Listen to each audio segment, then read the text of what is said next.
Hi, I am Elisa Pappaterra. I am with Rios, and as a horticultural specialist, my background is actually in architecture, and I have a great passion for nature. So that has propelled me to take my architectural degree in landscape architecture, and then now as a horticultural specialist, I just love plants, and so we're gonna talk about them. Hi, so here we are at the Scanso Gardens. This is the front entry garden. It's about 2 acres, I believe, of garden that was recently planted in March. The reason why this happened was because there was a series of redwood trees that had perished due to the drought, and this giant forest of redwood trees needed to come down. And so the Scanso has commissioned the master plan to Rios, and we've been implementing moments of that. And this was one of the first gardens that got implemented from the master plan. We used a lot of native plant material, and we tried to bring the essence of the Scanso Gardens out, but bring it also to a more modern sensibility. We are creating an oak forest in this area. Before, we only had the front street alley of oak trees, so we're adding oaks within the garden, like that one over here, to create a canopy and a forest. But this oak the oaks that we added were not Quercus agrifolia, which is a California coast live oak that's known in the Scanso. We actually added the valley oak because it can handle a little bit more water, more garden water. And we also wanted it to go deciduous have a bit of a seasonal change and go deciduous in the fall, allowing more sun to penetrate the ground. This is a lomandra that we like to use a lot. It's a very solid plant. It's drought tolerant. Comes mainly from Australia. It has a bright green color, a very nice white blade, and it forms a nice, for about 4 feet mat clump of grass. And what's really nice about it is that lomandras are not true grasses, so they're grass-like, and you don't need to trim it, so you have that texture year-round. Over here, we complemented it with native California Juncus patens, which is the what is it called? Rush, California rush, I believe. Yeah, I think so. And Juncus patens can handle water because it's handle a lot of water because it's sort of a riparian plant, but also is drought tolerant. So it is a really good solid grass-like blade plant. Let's see what else. We are creating a screening hedge back here using another native. This one is Lionotamnus floribundus species floribundus, which is Catalina Island ironwood. And we are mixing the Lionotamnus with another layer of another California native, which is incense cedar is the common name, and the scientific name is Calocedrus decurrens. So we're really excited about these incense cedars that we found. That we were not sure we were going to find them, but really, really excited. Oh, we have name tags now. That's so cool. So yeah, the Calocedrus decurrens is family of the Cypress, and it's native of California and the Sierras. And another plant that I'm seeing that's coming up with flowers here, this is another native. This is Eriogonum, what's it called? St. Catherine's lace, which is Catalina Island buckwheat.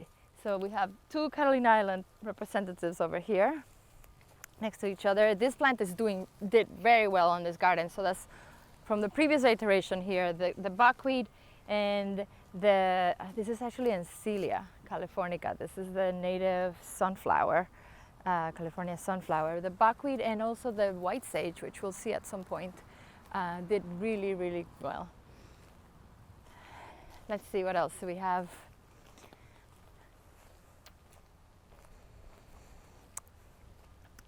On this grouping over here, we created a little bit of a meadow with yarrow This one is Achillea moonshine, I believe, and it's yarrows are native of the U.S. These are hybrids of native yarrows, and these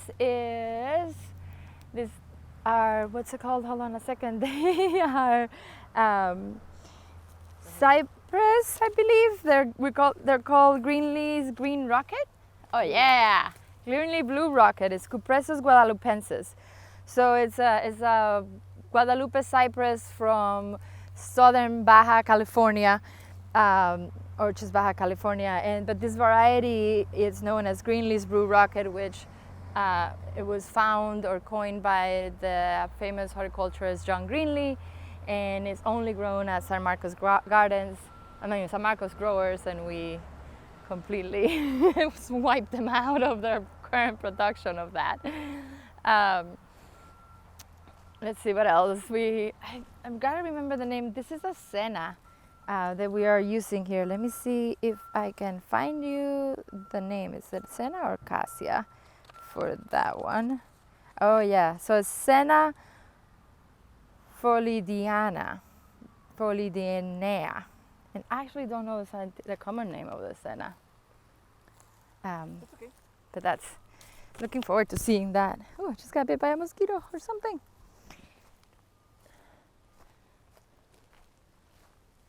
What else? Is there anything else in here? Oh yeah, let's go check out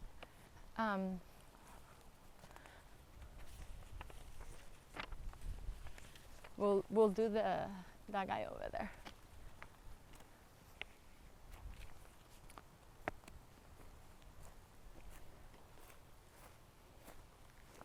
Really excited over here about the buckwheat, the red buckwheat, which it's called, what is it called? Eriogonum grande var rubescens. Eriogonum grande var rubescens. It's another native California buckwheat. The plant stays really low to the ground, and it shoots these beautiful puffs of pink flowers in the summer. The great thing about buckwheats and all buckwheats is that they actually flower in the summer, through the summer, and provide habitat and nectar and pollen and food for for wildlife during that time, and when most things have already gone dormant. And then they have a really nice fall color as the seed heads turn to color bronze. What else we have? Valley oak, which I mentioned before, is what we're using to create the oak canopy, playing off the existing Quercus agrifolias. And valley oak is also known as Quercus lobata, the scientific name, and is from native of California. There's a saying that when you see valley oak in the wild, it means that, or in wildlands, it means that there is really good soil with deep, with good amount of underground water. They have really good. They prefer like deep soils, full of nutrient soils, and underwater and underground water. Oh, what's the name of those? Oh my God, they're mostly all just like perishing. Oh, yeah. All right. This is a yarrow. Let me find the name. Oh, tomentosa? Tomentosa. Okay. Here we have a mix of Achillea tomentosa, this adorable California native yarrow, with Dianella. Casa Blue, I believe, is this variety. Or if it's not Casa Blue, it would be Cool Vista, which is a patent plant from Sunset, the Sunset Western Garden Book people, and they have it. Look how cool the seed for Dianella is. It's this amazing purple color. The true Dianella revoluta has an even more intense indigo blue seed. This yarrow has a little yellow flower, as you can tell. Oh, there's some more over here. Let me take my shadow off. Here's a flower of Achillea tomentosa, the California yarrow. It's such a cool plant. Look how soft that is. And you can use it as a lawn substitute, not really that heavy on foot traffic, but it can be mowed. So all yarrows can be used as a lawn substitute. Actually, what's his name? I'm seeing his face and not his name. The horticulturist from Cal Poly that you interviewed with. Bob Perry. Bob Perry made a beautiful yarrow lawn at the Loomis home in Highland Park. It's something something to see. I visited often to see how it moves, and it's been there for many years. So it's a really great example. Flanking the entry drive, we added 2 deodar cedars, which are Cedrus deodora. They're native, I believe, of the Himalaya, but they are also in the garden around the entry courtyard and plaza, and so they've grown really fast and well in this area, so they do very well. So we added them here as part of the many things that we're doing to connect between the inside gardens and outside gardens.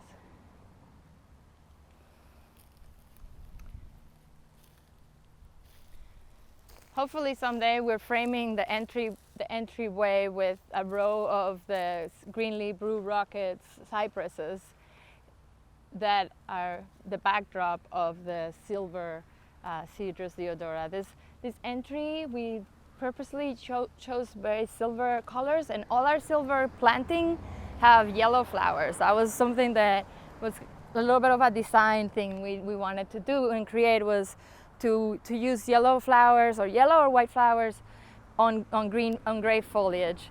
One of our inspirations for this garden was California's plein air painting, and that style of like soft, large swaths of colors moving about the space, creating light and shadow. And so we had 3 rules in the garden. We had a green zone, which was just bare bone, things that were tough and year round and held the garden together to allow for the seasonal zone to then do its thing. And when it's not really doing so much, the garden still look good. And then we had the silver zone, which is pretty bulletproof too, as the silver zone mostly, but it has a bit of an interesting color. And one of the things, one of the things that we did, if you can tell, there are 4 large mounds. There's one over there, there's this one that's not so big, and then the center one and another one. Those are all hugelkultur mounds. I'll explain more of that later. But in these mounds, we planted them mostly with pink flowers. Pink and purple flowers we just wanted them to be the biggest punch of color in the garden. We have a Loropeolum, I think it's Razzle-Dazzle here. Yeah, Loropeolum chinensis variety Razzle-Dazzle, and that is got a beautiful pink flower, so it will have a nice big pink carpet in the spring, while over here we have Arctotis, which is, I think, South African daisy or African daisy is the common name for Arctotis. And then we've added this weeping cherries. So this one is weeping Hagen cherry, Prunus subirtella pendula. Pendula means it's pendulum leaves. You see how they are sort of pendulated and coming down in bows of things, of bracts of branches. Bows of things. The cool thing about, so in the Scanso, they're well known for their flower displays. There's the camellias, there is the cherries, there is the lilacs. Those are very traditional, older type of like plant palette that not necessarily are used in California so much anymore, or should be in many places. But we needed to keep the history and the tradition here going. Over here we have an Arctostaphylus. This is a manzanita. Let me see which one. I think this is Sunset, I believe. Is there a name tag? If not, I'll find it. Oh, this is the blue. Oh, Pacific Mist or Sunset. It's one of the two. Oh, no, Pacific Mist seems to be what we had ordered. So this is all Arctostaphylos Pacific Mist, which is just native California and Manzanita. Will make a really nice ground cover. What's really good about Manzanitas is that they attract hummingbirds as well as bees. Don't remember. Oh, this is that sage. Oh, here. I'm so glad they put all the name tags up. Yeah, Daras Choice, Salvia Daras Choice. It's really nice. I've never used this one before. It was introduced to me by my co-worker, Elizabeth Weinstein at the office, and it has a really nice purple flower and just a low spreading mound form. It's similar, smell it, smell-o-vision, like everybody jokes, right?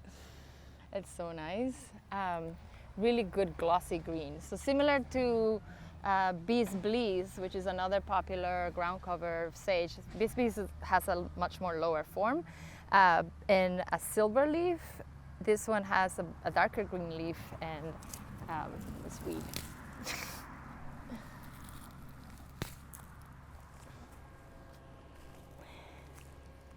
Maybe a little bit taller. It's probably possibly quite taller than Bees Bliss.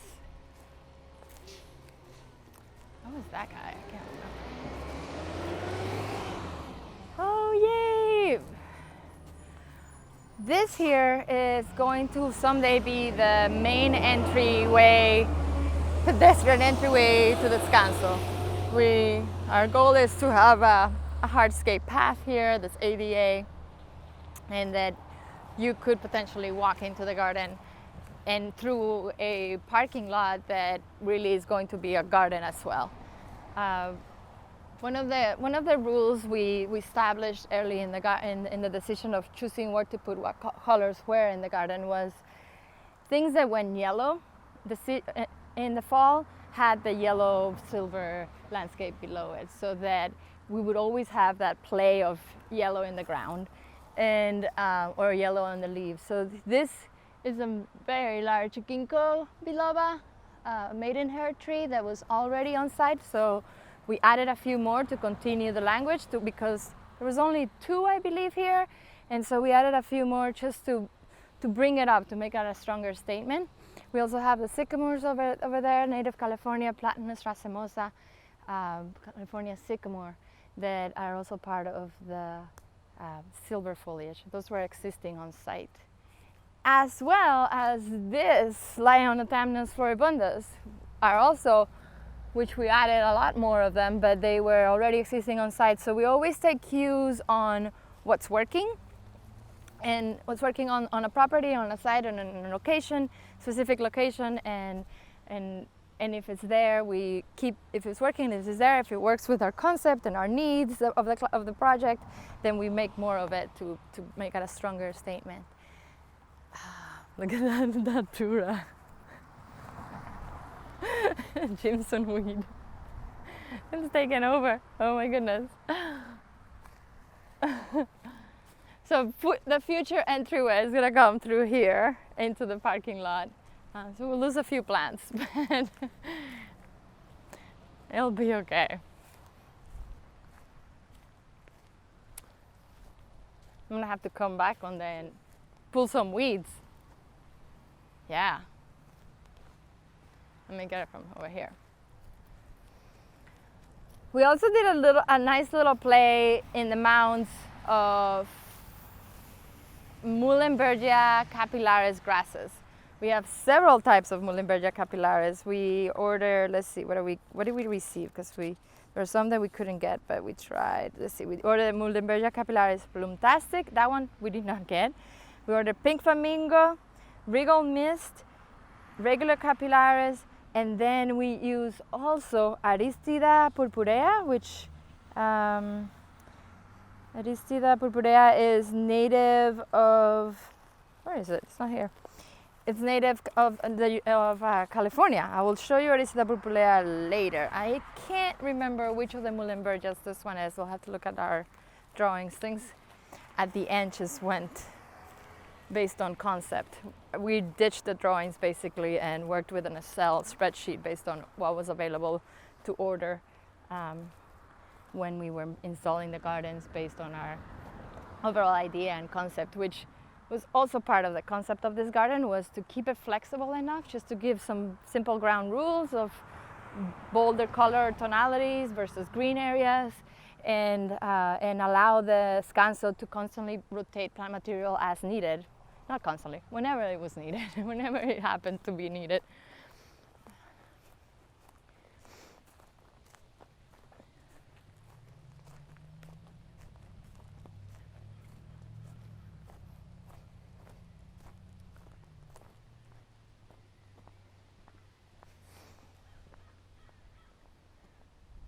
And you can see the plumes of the Aricida purpurea over there in silver or gold, I guess. So here's the third last section after the entry drive. We added a couple of cerces. I think these were forest pansy, if I'm not mistaken. Yeah, cerces forest pansy is the eastern redbud. Because there were a few of them already on site, so we just kept that going and added it. It has a really nice purple foliage, especially in the spring when it comes out. It's fully purple, and then it goes into a really beautiful orangey yellow fall display. Once all the leaves drop and at the beginning of the spring, the blooms just gets covered in tiny, tiny hot pink flowers. There is a native California version of cerces. This is occidentalis, and we have orientalis, I believe. Yeah. No, this is the canadensis, sorry. And then we have the occidentalis over here. Oh, and then this salvia, what was it? Oh, let's just go over to Baccharis. We have two Baccharis. There's one over there and one over here. I think this one is, let's see, there were two different ones. This is Twin Peaks, I believe. It's a little bit more pointy. Oh, I think they're both together. So I think this is Twin Peaks. It has a much more sort of ilex type leaf, which is the leaf of holly. And that's Baccharis pilularis, Twin Peaks, and I believe this is Baccharis pigeon point. And this one is a much more softer, rounder leaf. It's nice to see them together. We try to separate them, but it's cool to have a error like that in the garden. This is a really cool grass that will get nice and tall. It's called Muhlenbergia. Is that a Muhlenbergia? El Toro? No, or is this a giant sacaton? I can't remember now. Is there a name for it? Let's skip it. It's okay.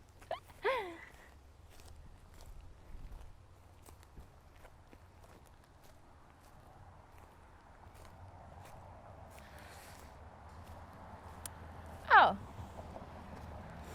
we have a volunteer verbena bonaerensis. Purple verbena. This wasn't added, but it's okay. Purple verbena is such a good landscape meadow plant. It could get really, really tall with the flowers, purple tops. It's super, super versatile. It seeds itself again. I have not seen it become invasive though in native wildland, but it attracts a lot of butterflies. It does have an ugly season, so you want to tuck it in between other things that when this plant needs to be cut back practically to the base, it can disappear and not be missed. And that just volunteer itself. But over here we have the native California Euchara, and I think,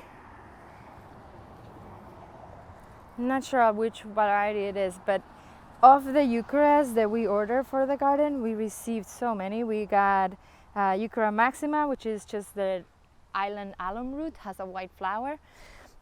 We have Canyon Bell, which most likely could be this one, and Canyon Delight, Canyon Pink, And let me see if we order any other one. And Santa Ana Cardinal. So all those Eucharists came about to make its way to this garden. I think this might be, here's a name for that one. They're the early, Canyon Delight is this one. They're the early bloom. The one thing about Eucharist though is that, oh, there's a good flower show over here. This is Euchara Canyon. Euchara Canyon Delight. Look how cool that red is. The one thing about Eucharas is that they're a bit more of an annual in a way. It's hard to keep them in the garden, and this area may be getting a little bit too much sun at the moment. So we're hoping for more canopy. So we'll see where it ends. Okay, so I know which one is that one. That's the Muhlenbergia.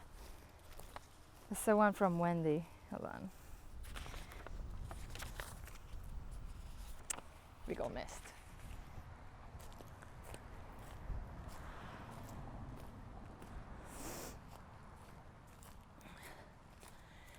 Here we have two of our purple pink grass displays. On the left here we have Muhlenbergia Wriggle Mist. Super solid plant, really, really great landscape plant. It will have a nice big plume of hot pink, purpley flowers. And then we balance that out with the native California Aristida purpurea. Also a great choice, really, really great, tough parkway plant. You can use it just anywhere. You don't have to trim it down. You don't have to trim grasses down at all, almost until the point when you start seeing new growth come out. So keep your tops in the grasses, keep them like that. The gold California grass color is totally acceptable. Let's enjoy it, and then only cut it down when needed. So our hope is that these grasses will continue to remain gold through the season until it's time to trim it, and so the mounds have this like pink to gold play going on in them.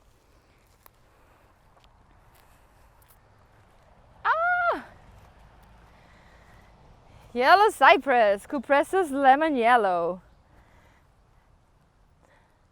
This is a kind of like a homage and response to the other end where we have the blue rockets. On this side we brought the bright yellow color. So this again we brought another deodar cedar, and we flamed it with the cypresses. But instead of being silver on silver, we brought the yellow green up into the cypress zone.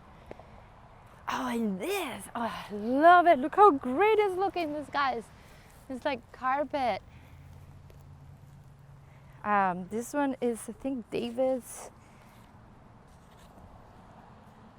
Yeah, Artemisia Pygnocephala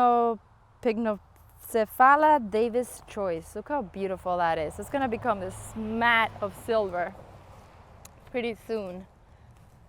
That's gorgeous. A nice little rug. Then what else? We have Ramnes californica, which now is called Frangula californica.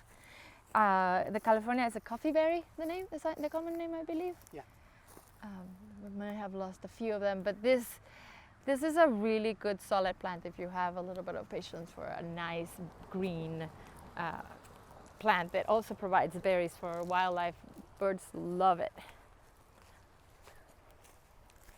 And which one was this? We were trying to get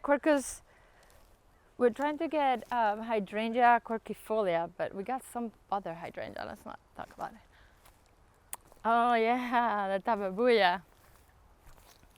Oh, so yeah, tabebuya impetuginosa. It's now called Androanthus impetuginosus. It's a pink trumpet tree.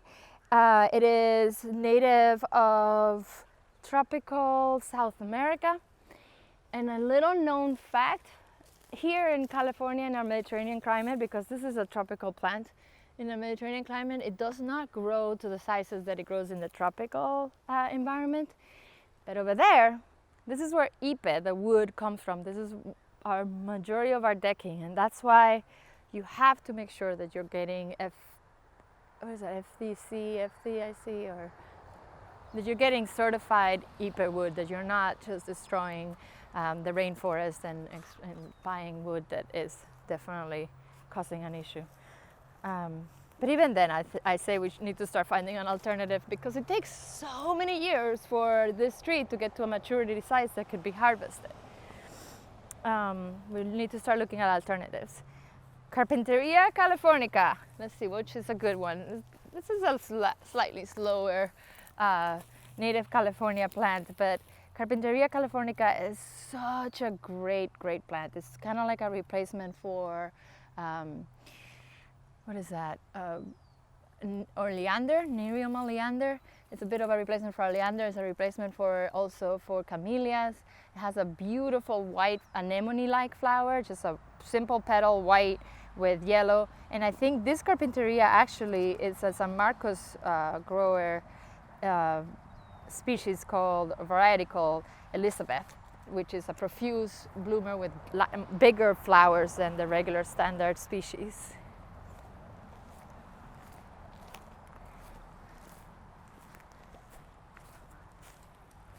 Over here we have Langhurstermia indica, Crepe Myrtle. I believe this is the Natchez variety, but it's not listed as such, but that's what we ordered. It has a white flower. I really like Natchez. Of all the Langhurstermias available, they tend to get powdery mildew, and Natchez as well as Muscogee is a purpley lavender form.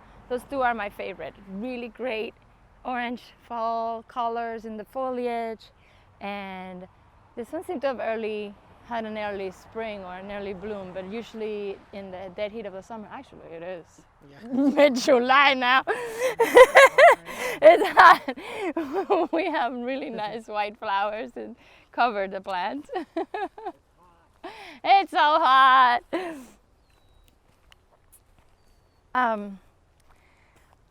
Echium candicans, such a fun name.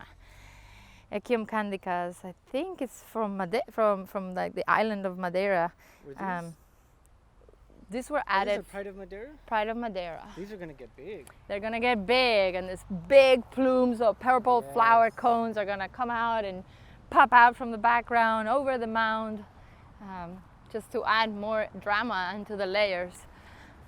Oh yeah, we added a few ceanothus. This one looks like strawberry, right? ceanothus actually. Oh. Yeah.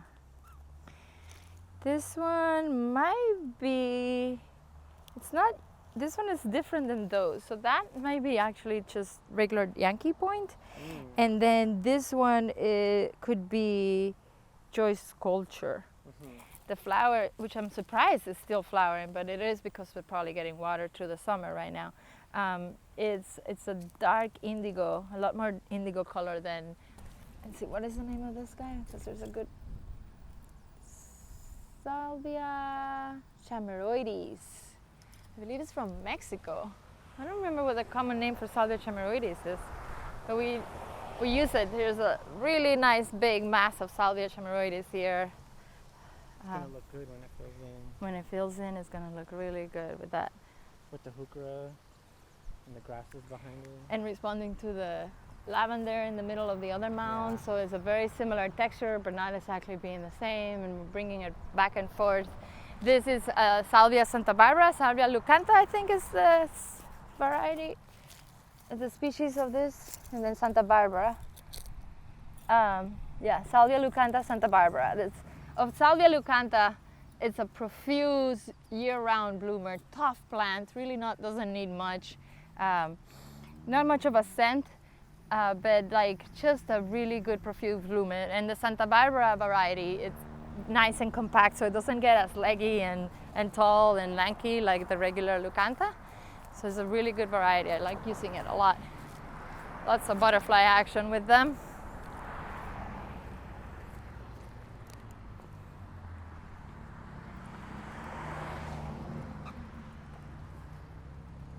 Gravilla! Didn't see you before. This is Gravilla lanigera coastal gem. Coastal gem Gravilla. It moves if watered with sun and let's wait for that guy. With a nice amount of water, sun and part shade, Gravilla lanigera coastal gem Gravilla moves relatively fast and covers a really good area. These are the same Gravillas that I think of with the shrubs, with like the Same peaches and... same plant, yeah, same plant family. They're all Gravillas. They're like, that's Gravilla robusta, Yeah. the big tree, right? The one that you yeah. see on the side of the 10 freeway, Sure. that just turns yellow in May, like flames. Yeah, it's the same type Gravilla. The flower is just this. What's It's the the name same of this flower form. Gravilla Look at it. again? Lanigera coastal gem. Oh, I'm gonna put it in my garden. Yes, you should. It's a good one. Solid, drought tolerant plant. Some volunteers are fun.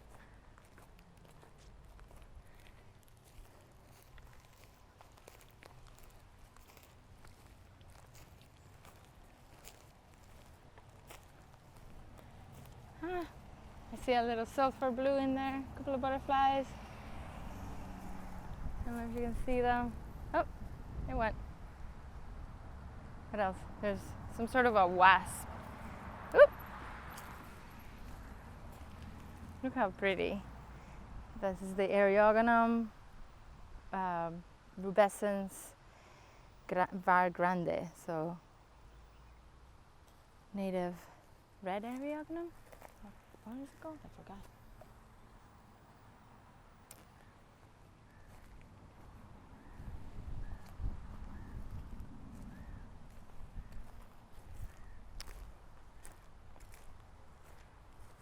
That's Jerusalem sage. It's Phlomis. Here we have Phlomis fructicosa. Jerusalem sage is a common name. It's in the mint family, which is also the sage family. They're all in the mint family. Sages and basil. Beautiful yellow bracts of flowers. Really nice, soft, furry leaves. Fun fact, fairy leaves, silver leaves, thick leaves are old, drought tolerant, and fire favorable, let's say, because everything burns. But if you're maintaining your plant correctly, you're removing dead foliage from them, dead branches, keeping them free of pests, watered properly, you are to ensure a plant survival and resistance to fire.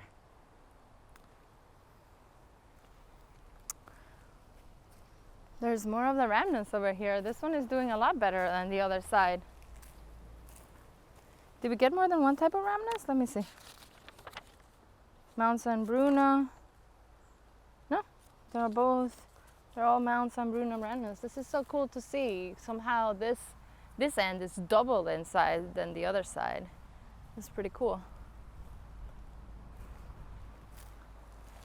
California coffeeberry, Mount Ramnes. Oh, yay! A few survivors over here. This is another California native. The giant, the also Matilija poppy, what is Matilija poppy? Why am I blanking on Matilija poppy? Romnia culturae, Matilija poppy, covered in eucalyptus debris. But you know, this one is doing quite well, and it's good to see that it seems to be okay under eucalyptus, which is a really tough condition to grow under eucalyptus. Do the oils of the eucalyptus ever affect? The oils of the eucalyptus, pepper, like what they call California pepper, which is really from Peru, shyness, mole, are all tough conditions to grow plants because the soil becomes, there's a term for it, and so not many plants can handle that level of acidity and just oil resins in the air overall. What was the name of this guy's? Oh, shit, what was the name of that? That's looking so good. Can't remember what this one is either.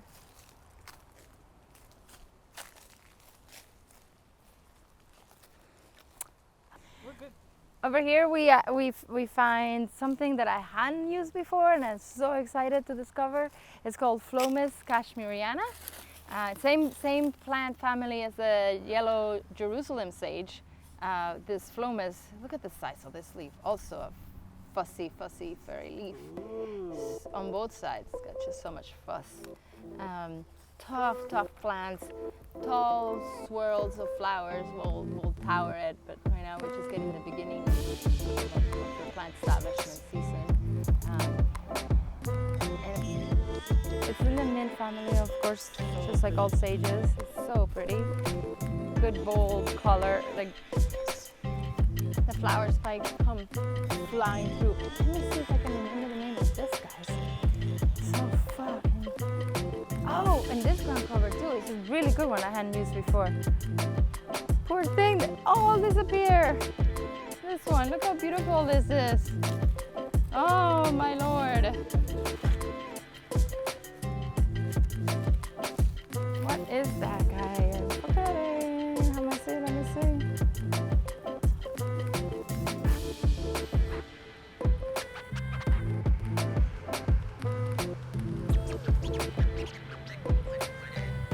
So soft. It's like a cabbage land Verbascum bombiciferum Arctic summer. That's the name of that plant. It can grow really big. So let me find the common name, because I don't know. Verbascum.